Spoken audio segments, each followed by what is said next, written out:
Hello everyone. आज बेटा हम नया चैप्टर स्टार्ट करने वाले हैं। एटम।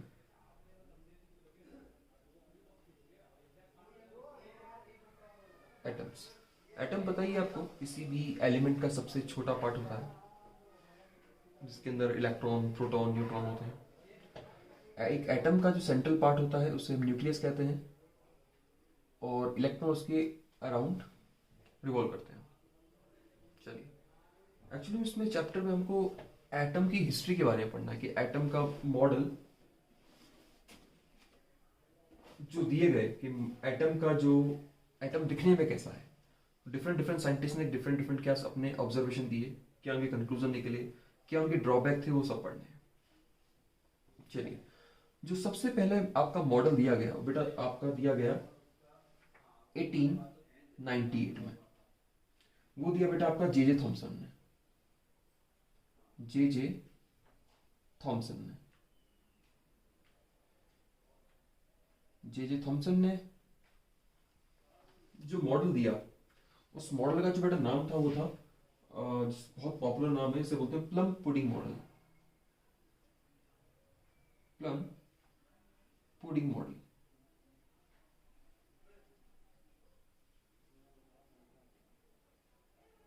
क्लियर?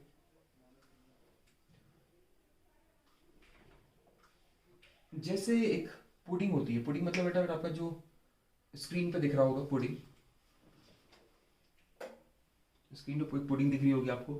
इस पुडिंग में देखिए आप, आपको डिफरेंट डिफरेंट वो चेरीज और ये बेरीज जो दिख रही हैं वो उन्होंने ट्रीट की एज अ इलेक्ट्रॉन।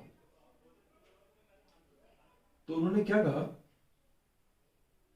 उन्होंने कहा, आप देखिए यहां पर उन्होंने कहा कि भैया आपका पास एक जो एटम है उसमें आपका जो पॉजिटिव चार्ज है वो यूनिफॉर्मली फैला हुआ है, यूनिफॉर्मली डिस्ट्रीब्यूट है आपका एंटायर एटम में। Positive atom, positive positive part, ठीक है। और उसके अंदर एक नेगेटिव चार्ज पार्टिकल है, इसको उन्होंने नाम दिया इलेक्ट्रॉन। तो याद रखिएगा, थॉमसन ने ही इलेक्ट्रॉन के बारे में बताया सबसे पहले, ठीक है। तो उन्होंने कहा जो इसमें नेगेटिव पार्ट है, ये जो नेगेटिव पार्ट है वो फैले हुए हैं, लाइक पुडिंग। पुडिंग में जैसे चेरीज फैली होती हैं वैसे इसमें नेगेटिव पार्टिकल फैले हुए हैं, ठीक है। या एक वाटरमेलन मॉडल भी कहते हैं इसको, इसका नाम था वाटर मेलन। वाटरमेलन में आपने देखा होगा, जो वाटरमेलन होता है, तरबूज होता है, जो उसमें जो काले काले बीज होते हैं वो इलेक्ट्रॉन की तरह समझ लीजिए, और जो रेड पार्ट होता है वो आपका पूरा रेड पार्ट जो होता है वो समझ लीजिए आप पॉजिटिव पार्टिकल, पॉजिटिव पार्ट है, इसका प्रोटॉन है, ठीक है। और आपके इलेक्ट्रॉन इस तरह से फैले होते हैं कि आपके इनके बीच में जो इलेक्ट्रोस्टैटिक रिपल्शन है, जिनके बीच में म्यूचुअल इलेक्ट्रोस्टैटिक रिपल्शन होता है, वो सब बैलेंस्ड होगा। मतलब अगर आपके आपके इलेक्ट्रॉन अगर उसके अंदर ऐसे फिट है तो इसका मतलब इनकी इसमें इसमें लगने वाला फोर्स, इसमें इसमें लगने वाला, इसमें इसमें सब बैलेंस्ड हो गए, इसलिए वो उस पोजिशन पे है। तो ये बात ध्यान रखिएगा, electron are arrange in such a manner that their mutual repulsion are balanced by their attraction. कुछ अट्रैक्शन होगा पॉजिटिव पार्टिकल के साथ और नेगेटिव पार्टिकल के साथ कुछ रिपल्शन होगा, इसकी वजह से आपका ये बैलेंस्ड है। और आपके पास जितना, और उन्होंने एक और बात बताई कि आपका इसके अंदर चार्ज है, एक एटम का जो चार्ज है इसके अंदर जितने पॉजिटिव पार्ट हैं उतने ही नेगेटिव भी हैं। तो आपका जो एटम है वो न्यूट्रल होता है। आपका एक एटम जो होता है कंप्लीटली न्यूट्रल होता है। उन्होंने कुछ सक्सेसफुल एक्सपेरिमेंट किए, कुछ केमिकल रिएक्शन किए, कुछ आपके रेडियोएक्टिव डिसइंटीग्रेशन किए, वो काफी सक्सेसफुल हुए। ये 1911 तक ये मॉडल बहुत पॉपुलर रहा, ठीक है। उसके बाद इसमें ड्रॉबैक निकलना स्टार्ट हो गए।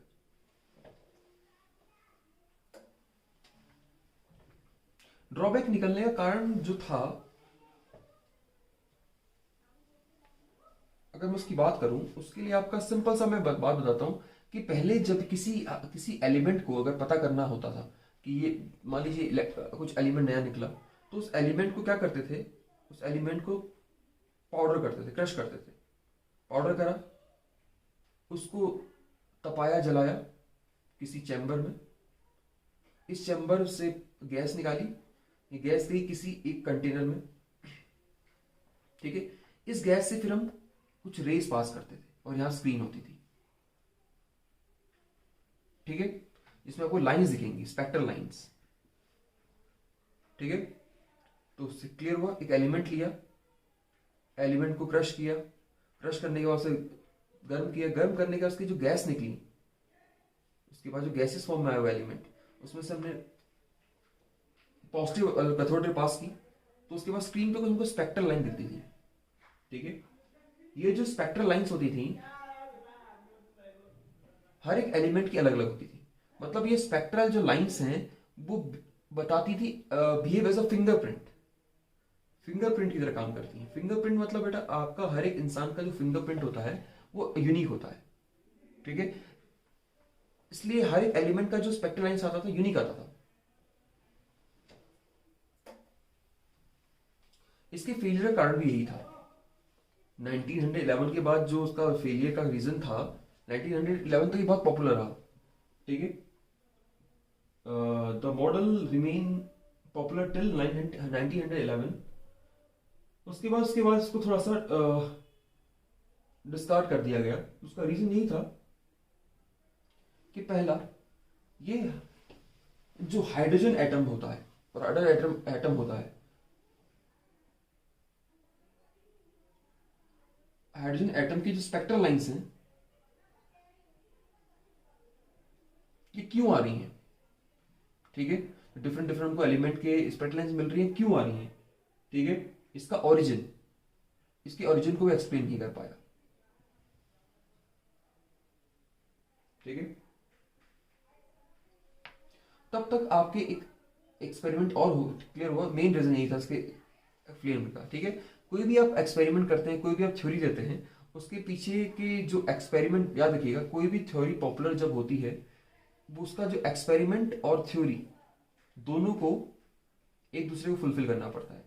जो अपनी थ्योरी दी है वो एक्सपेरिमेंट तरीके से फुलफिल हो, और जो एक्सपेरिमेंट है आपकी थ्योरी को फुलफिल कर ले, तब जाके आपका कुछ लॉ या प्रिंसिपल बनाए जाते हैं। तो ये नहीं बता पाया, इसलिए फेल हो गया। उसके बाद आपके आए रदरफोर्ड, जो काफी पॉपुलर मॉडल है, ठीक है। रदरफोर्ड ने इस जो रदरफोर्ड ने नाम दिया, उसका टॉपिक का नाम है आपका alpha particle scattering. Alpha particle scattering,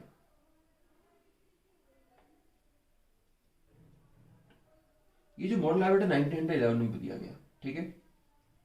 मतलब जब आपका थॉमसन फेल हो गया, उसके बाद आपका ये आपके रदरफोर्ड ने कुछ सजेशन दिए। रदरफोर्ड ने अपने दो साथी, याद रखिएगा इसको हम उसी साथियों के नाम के एक्सपेरिमेंट से भी जानते हैं, वो थे आपके गीगर एंड मार्सदेन, ठीक है। इनके दो एसोसिएट थे, इस नाम से भी जाना जाता है इस एक्सपेरिमेंट को। अल्फा पार्टिकल स्कैटरिंग एक्सपेरिमेंट बोलिए या गीगर मार्सदेन एक्सपेरिमेंट बोलिए, ठीक है। जो एपरेटस है बेटा वो गीगर मार्सदेन एपरेटस के नाम से जाना जाता है, जिन्होंने एपरेटस क्रिएट किया। इन्होंने क्या किया वो समझ लेते हैं, ठीक है।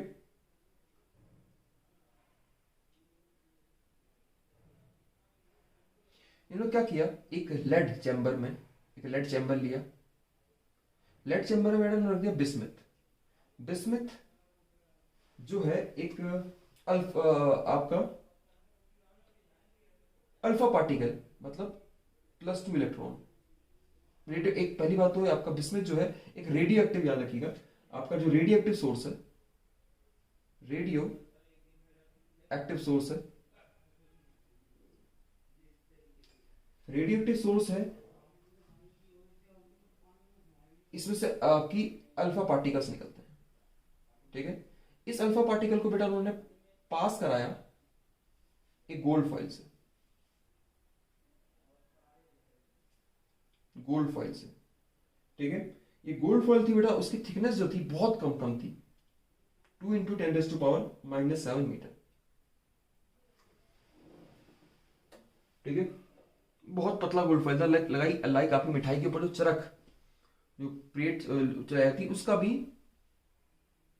बहुत पतला पार्ट, और पतला किया, इसके बाहर से एक डिटेक्टर लगा दिया,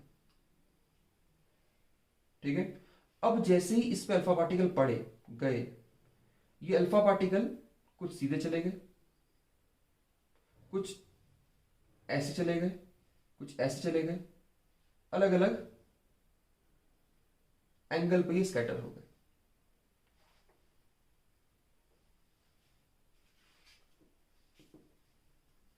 ठीक है। ये आपकी एक ये जो स्क्रीन है, इस स्क्रीन के बाहर एक जिंक सल्फाइड की कोटिंग थी, किसी कोटिंग थी याद रखिएगा, zinc sulphide, ZnS, green colour का होता है जिंक सल्फाइड, ठीक है। और एक माइक्रोस्कोप लिया उन्होंने, ठीक है, एक रोटेटिंग माइक्रोस्कोप, समझ लीजिए एक माइक्रोस्कोप है, ठीक है। ये उसकी ये उसका जो आने का जो सेंट्रल लाइन है ये है, वो इस यहाँ पर अलग अलग डॉट्स मिले, यहाँ पर अलग अलग डॉट्स मिले ग्रीन ग्रीन कलर के, ठीक है। यहाँ पर ग्रीन ग्रीन कलर के डॉट मिले, फिर उन्होंने सेंट्रल लाइन से इसके को देखा, कुछ एंगल निकाला, जिसे स्कैटरिंग एंगल नाम थी, तो मान लें इस डॉट को देख रहे हैं, तो सेंट्रल लाइन ये है, इस माइक्रोस्कोप से उन्होंने देखा कि भैया ये ग्रीन लाइन को यहाँ दिख रही है, तो सेंट्रल लाइन से इसका एंगल ये हो गया। ऐसी अलग अलग, ये रोटेटिंग है, ये रोटेटिंग है, उठा के इसको यहाँ रख दिया, ऐसे रख दिया, अलग अलग इसमें उन्होंने स्कैटरिंग एंगल फाइंड करे, ठीक है। चलिए, ये एक्सपेरिमेंट था उनका, क्लियर। इस एक्सपेरिमेंट का जरा आप एक एनिमेशन देख लीजिए।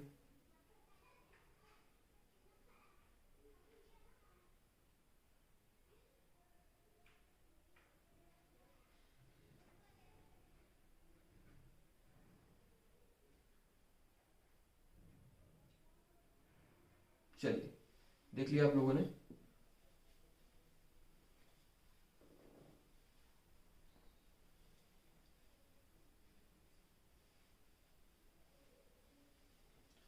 तो उन्होंने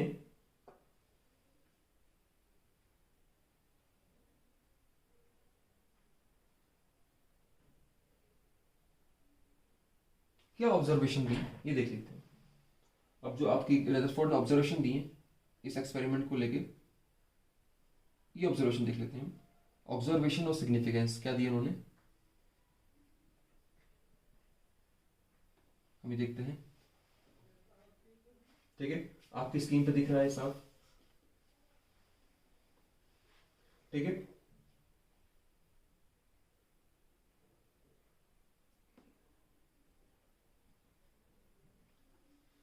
उन्होंने एक एक ग्राफ ड्रॉ किया बिटवीन स्कैटरिंग एंगल और number of alpha particle scattered at the angle of theta, ठीक है। कितने अल्फा पार्टिकल स्कैटर हो रहे हैं, और जो नंबर ऑफ स्कैटर पार्टिकल कैसे निकाले उन्होंने, उस स्क्रीन पे ग्रीन डॉट देखे, और उसका जो सेंट्रल लाइन के साथ एंगल देखा, ठीक है। उन्होंने ग्राफ ड्रॉ किया, ग्राफ दिख रहा है आपको, नेगेटिव एक्सपोनेंशियल जैसा ग्राफ है। इस ग्राफ के आंसर उन्होंने कुछ ऑब्जर्वेशन दिए। पहला ऑब्जर्वेशन देखिए, most of the alpha particle straight through the gold foil and suffer only small deflection. काफी अल्फा पार्टिकल सीधा सीधा गोल्ड फॉइल से बाहर पास कर गए, ठीक है, और कुछ ही स्मॉल डिफ्लेक्शन कर पाए। कुछ alpha particle about 1 in 8,000 get deflected through 90 degree और मोर। कुछ ही अल्फा पार्टिकल एक में से आपके 8,000 में से एक ही आपका 90 डिग्री में गया, और कुछ जैसे गए वैसे के वैसे वापस आ गए, ठीक है। और तीसरा वही है कि आपका कुछ सीधा रिबाउंड हो गए, थर्ड रिबाउंड हो गए, मतलब जैसे गए थे वैसे के वैसे पलट के वापस आ गए, एंगल बना 180 डिग्री का, ठीक है, क्लियर। तो इस एक्सपेरिमेंट से उन्होंने क्या कंक्लूड किया, ठीक है, उन्होंने क्या कंक्लूड किया, बहुत इंपॉर्टेंट कंक्लूजन दिया उन्होंने। पहला कंक्लूजन दिया, as most of the alpha particle pass straight through the foil, so most of the space within the atom must be empty. मतलब मैक्सिमम जो पार्टिकल अल्फा पार्टिकल है सीधा सीधा पास हो गए, इसका मतलब एटम का मैक्सिमम पार्ट खाली है, ठीक है। To explain to explain the large angle of scattering alpha particle, Rutherford suggests that all the positive charges and the mass of atom concentrated in the very small region called nucleus of the atom। यहां से उन्होंने आप एक nucleus के बारे में बताया। जो बेटा उन्होंने बोला ना कि आपके जो सीधा सीधे जाके रिबाउंड हो गए थे, वापस जो आ गए थे 180 डिग्री में, जो गए टकरा के वापस आ गए, इसका मतलब वो इसलिए आए थे क्योंकि अल्फा पार्टिकल बेटा पॉजिटिव पार्टिकल है। अब जब positive particle central positive particle के पास जाएगा, पार्ट के पास जाएगा, टकरा के बाद रिफ्लेक्शन, उसको रिफ्लेक्शन फील होगा, इलेक्ट्रोस्टैटिक रिपल्शन फील होगा, वो जैसे गया था वैसे का वैसे वापस आ गया। क्लियर? लाइक आप जैसे बॉल दीवार में मारते हैं, बॉल दीवार में मारते हैं, बॉल टकरा के वापस आ जाती है, क्योंकि जितना फोर्स आप देते हैं उतनी फोर्स के साथ वो दीवार भी उसको फोर्स प्रोवाइड करता है और वो रिबाउंड हो जाता है, ठीक है। Third, the nucleus is surrounded by a cloud of electron whose total negative charge is equal to total positive charge। कि आपका जो न्यूक्लियस है वो आपके एक नेगेटिव पार्टिकल इलेक्ट्रॉन से सराउंडेड है, जिसका टोटल नेगेटिव चार्ज बराबर होता है आपके न्यूक्लियस के पॉजिटिव चार्ज के, ठीक है। इसलिए आपका जो एटम होता है वो पूरी तरह से इलेक्ट्रिकल न्यूट्रल होता है।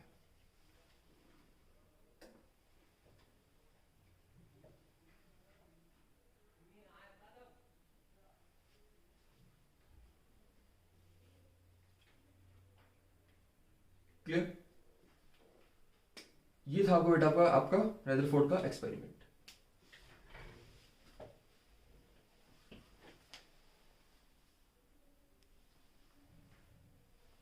ठीक है, तो रदरफोर्ड ने क्या बोला कि आपका जो सेंट्रल पार्ट है वो पॉजिटिवली पार्ट है, कुछ जब अल्फा पार्टिकल आए इसके पास, वो टकरा के उसी एंगल से वापस चले गए, 180 डिग्री से रिबाउंड हो गए। कुछ आए, कुछ ऐसे चले गए 90 डिग्री बनाते हुए, सेंट्रल लाइन के साथ 90 डिग्री बना दिया उन्होंने, ठीक है। वेलोसिटी उसकी जो उसकी स्क्रीन थी यहां पर ग्रीन डॉट दिखा रही थी, इसका मतलब कुछ पार्टिकल यहां चले गए होंगे, ठीक है। और मैक्सिमम पार्टिकल आपके ऐसे पास हो गए, इसका मतलब आपका मैक्सिमम जो पार्ट है एटम का वो क्या है, वैकेंट है। तो ये था बेटा आपका रदरफोर्ड का एक्सपेरिमेंट। चलिए, थैंक यू।